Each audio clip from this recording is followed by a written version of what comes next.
So we have this high point just here.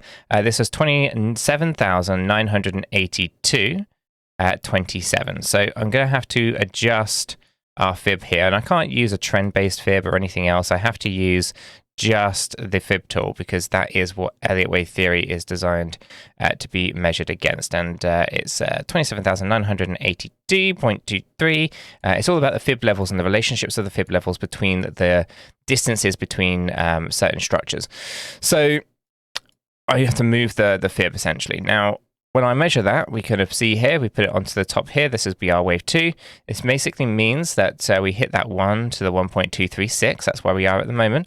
And we're looking for 25,540 if we want to make this impulsive. Now, that basically comes in down here, and it's 25,540.59. Just going to adjust that to, it gets to 59. There we go. Okay, then I'll go ahead and remove the fibs. And what I'm going to do here is come into my settings and just make it a 1.618 tag on it. There we go. Okay, so we've got a 5-wave structure here. We have a wave 2 up here. We have a wave 1, a wave 2, and then we're starting to nest on down. Inside this little nest, we have a 1, 2, 3, 4, 5. I still think, yeah, we've got plenty of room to kind of come and finish this off. So expect some kind of move upwards. We can actually bounce up quite a bit here. We don't have to go straight down, but I would expect that we would only really retrace about 38.2%. So if I measure, let me just say 1, 2, let me just check the distance on this one while we're here, as I do think it's important that we check the internal counts as well. We'll just do that on here. And, you know, we have hit the 1.618, so now would be expecting a wave 4. So yeah, I'd be expecting a 38.2% retracement. So if I go ahead and just move this on, then my expectations are that we're going to retrace to approximately here at the 26,816, 816.75. Okay, so that would be basically 38.2%. Retracement. Now that is just your typical area. Okay, if I come in here and I give it a actually I'll give it a 38.2% retracement right in there. Okay, that's your typical movement. It's not a guarantee, okay? It's just typically where you would end up seeing that kind of go. I'm going to go ahead and actually, I'm going to leave all those tags in because they are important for different levels of this nested structure that you can see right up here. So we expect some kind of bounce upwards and then a move to the downside.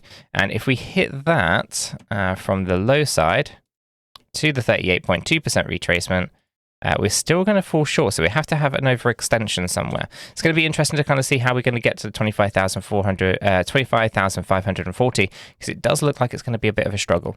Anyway, moving on back to this first structure. We know it's 5 here. This area here is interesting to me. So it could be that that's a wave 1 of a wave 2. And then all of this is going to be our wave 3. So that we go into that, which will be all the way from up here to over here. And you can see how our 5th wave of our 1.618 at 25,540, if it comes down just 25,451, just a little bit shorter, then yeah, that's exactly what's going on. We have our wave 1, we have a big kind of structure point in here, which should become a wave 3. And basically we continue nesting down. And this is important because when we're starting to see a big macro impulsive structure to the downside, it basically is going to be quite complex in the way that it's constructed and could be very, very, very bearish for Bitcoin. And so I want to make sure that I get this right. And if we have any invalidations that prevent us from that bearish situation, it's important that we flag it as early as possible so we don't get ourselves trapped out. So that's kind of why I'm doing this. We can see lots of nests going all inside here. And what we're really looking for is to either get confirmation that we are heavily moving down in that impulsive structure, which is a trend-based structure that's going to take a very long time to play out, or alternatively, you know, it gets invalidated, we break those structures and we actually see this as a trap situation, which we can then make sure that we're on the right side of. So very important that I track all of these subwave counting on Bitcoin. So it's not something I want to kind of just skirt over and just look at the larger time frame stuff. It's important that I make sure that what's going on these smaller time frames is mapped out and we get at least in my opinion, an accurate representation of where Bitcoin is going. Smart money concepts. Smart money concepts is the idea that it shows large funds coming in and out of a market and helps you be on the right side of a trade. You don't want to get trapped out. So what we saw here was, again, another break to the downside yesterday. We obviously have lost the support levels of the 50 EMA and the 200 EMA. We can see that pretty clearly here. We still have our bearish structure and we have a bearish substructure as well. We have the weak low points and we have a strong high point. We can see that there's a lot of internal sell order blocks. These are all the red areas just inside here. Okay, this is basically an indication that we are not likely to see much of an upward move right now. That being said, we do see momentum on our stochastic RSIs that are basically telling us that we should be expecting a push upwards soon. Okay, so although we've been breaking down, we're looking for at least a rally of some kind of relief rally anyway, something to kind of get us back up maybe towards equilibrium. Okay, so here we can see equilibrium is currently around the 200 EMA. Okay, this is basically $27,000 to $28,000. So I would expect to break up there at some point, but not before we complete our structure, because as I said, elite wave theory is giving us the idea that we're kind of coming down in a 5-wave movement, and at some point there will be a relief rally, and then we'll have to kind of collapse down very, very hard after that, at least if we complete those structures. So for smart money concepts here, it kind of says the same thing. We're in a very bearish structure. We changed from bullish to bearish way back over here. This was in April. We confirmed it. We confirmed it again. We've confirmed it again. Okay, now we're starting to move down. Now we've broken our structure. We do have to relief rally, and then we have to break that structure again. You kind of get these confirmations. They continuously do the same thing. You can see over here, we got confirmation we went bearish, right? We broke the structure, we come back up, then we break the structure again. And we're basically breaking, or when we say break of structure, what we really mean in terms of 𝗕𝗓𝗪𝗏's smart money concepts here is that the break of structure is a confirmation of the trend direction, okay? So I would look at this not as a BOS, but more of a CTS, a continuation of the trend. Trend structure, that is, continuation trend structure. So when we see this, that's how I would look at it. So break of structure is kind of almost misleading in the way that we think about it. We're not breaking a structure. We're basically confirming the trend. So when we see this, we can see that the break of structures here are basically the reversals are then getting broken, and you're getting confirmation of that trend to the downside. It's almost kind of a bit of a backwards way of kind of looking at it, but it's kind of how it's being labeled up here by 𝗕𝗓𝗪𝗏. Break of structure is something quite common. People will get will be familiar with. CTS probably not so much, but it is kind of a better way of looking at it, in my humble opinion.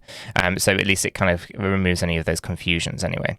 So we can still see we're in a bearish state of play. There's lots of selling pressure occurring in here. Volumes, I believe, are quite low. Let me go ahead and turn that one off, turn that on. Yeah, volumes are pretty low.